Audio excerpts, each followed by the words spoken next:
Welcome once again to Soundwave Place, Inferior Humans. Today, we continue our unknown journey in Final Fantasy VII Rebirth. It's been a long 4 years since I completed the remake, but I've had plenty of mayhem and distraction to keep me distracted. If, like me, you're restarting this journey from the PlayStation 4 version of Remake, make sure to watch my video on how to claim your remake bonuses. For taking care of all this and claim my bonuses from the pre-order, as well as from playing Remake, Integrate, and the Rebirth demo. So without further ado, let's get this party started.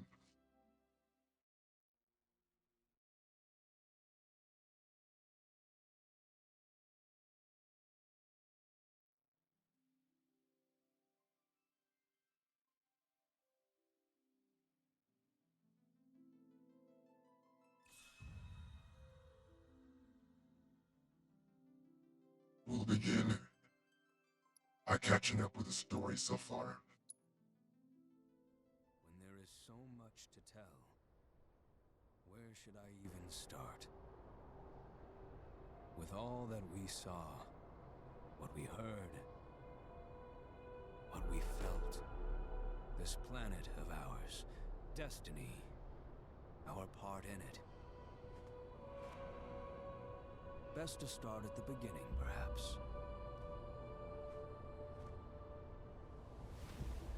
Midgar, the city of Mako, ruled by the Shinra Electric Power Company, who drained the planet of its very essence, the life stream, and processed it for industry as Mako. Our world was dying, and so few could hear her cries for mercy.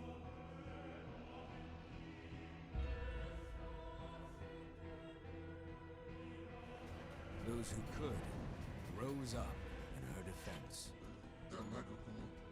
The anti-Shinra rebels, Avalanche. Among them, Cloud Strife, an ex-soldier hired by the Resistance to destroy Reactor 1.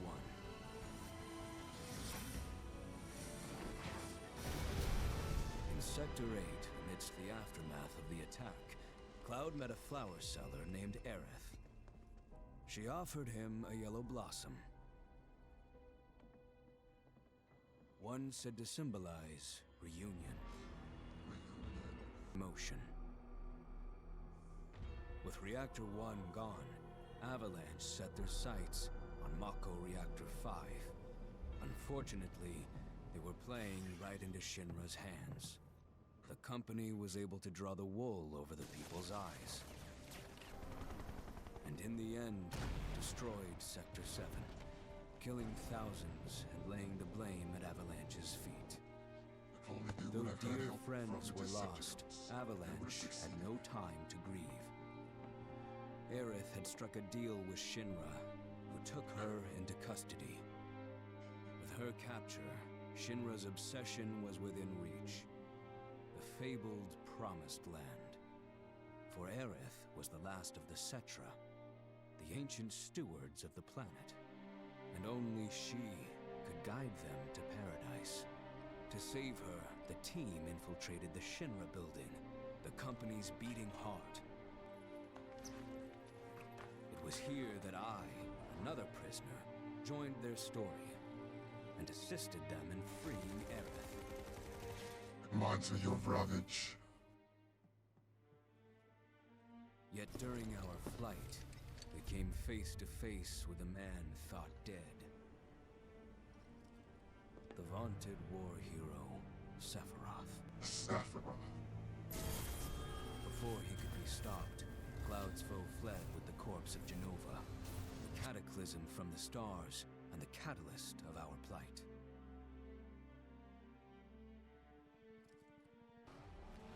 Eventually, we too made good our escape. Pursuing troopers defeated, we raced toward Midgar's edge.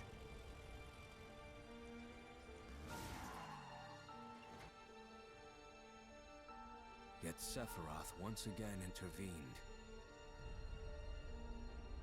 Suddenly, deafening screams rent the air.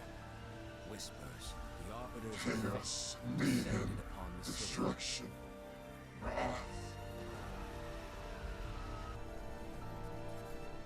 Think Megatron could get down with Before this? their imposing wall, Aerith warned us.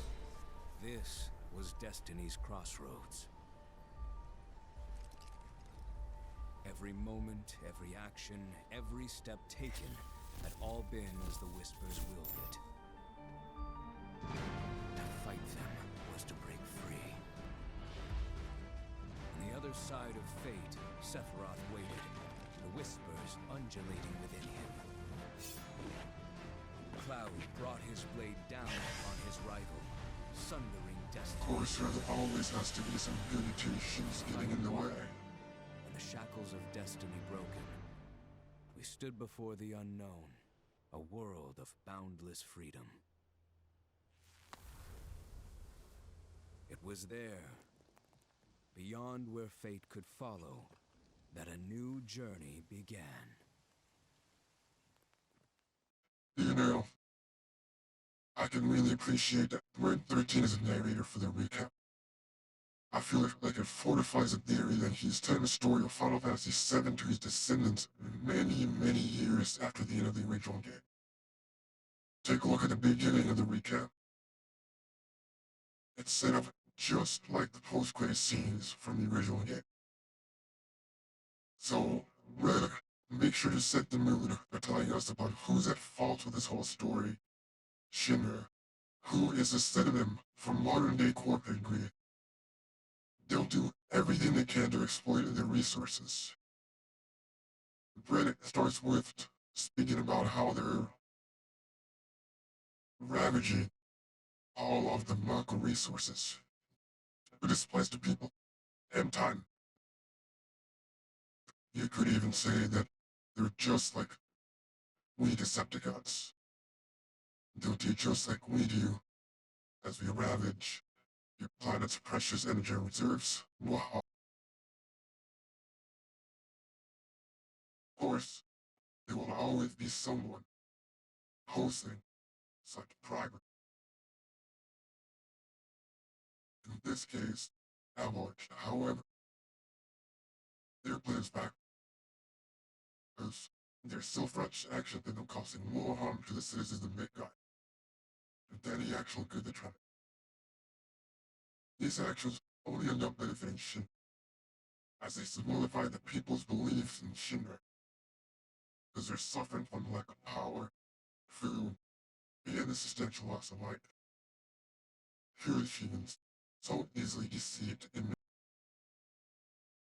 Another interesting point about the recap is how great of a job it does to avoid breaking the fourth wall due to any knowledge that the player may have from the original game. Since this story is strictly from the point of view of this timeline's Red 13, it speaks to the major points of Remake.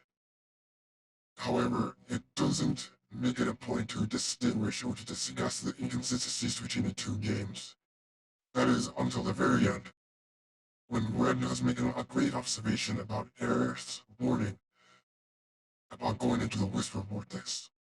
Sure, the team has experienced slight differences from the original story throughout the game. However, they were all somehow rectified by fate and destiny until they defeated whatever inclination of Sephiroth it may be that appears at the end of Remake.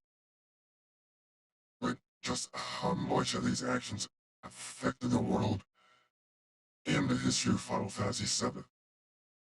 To do yourself a favor, stick around with me as you continue down this unknown journey. Next time, we'll enter the intro for the game, as well as delve a little bit into the story of Nibelheim, as was covered in the demo. Until next time, Infuriate Humans, Soundwave, signing out.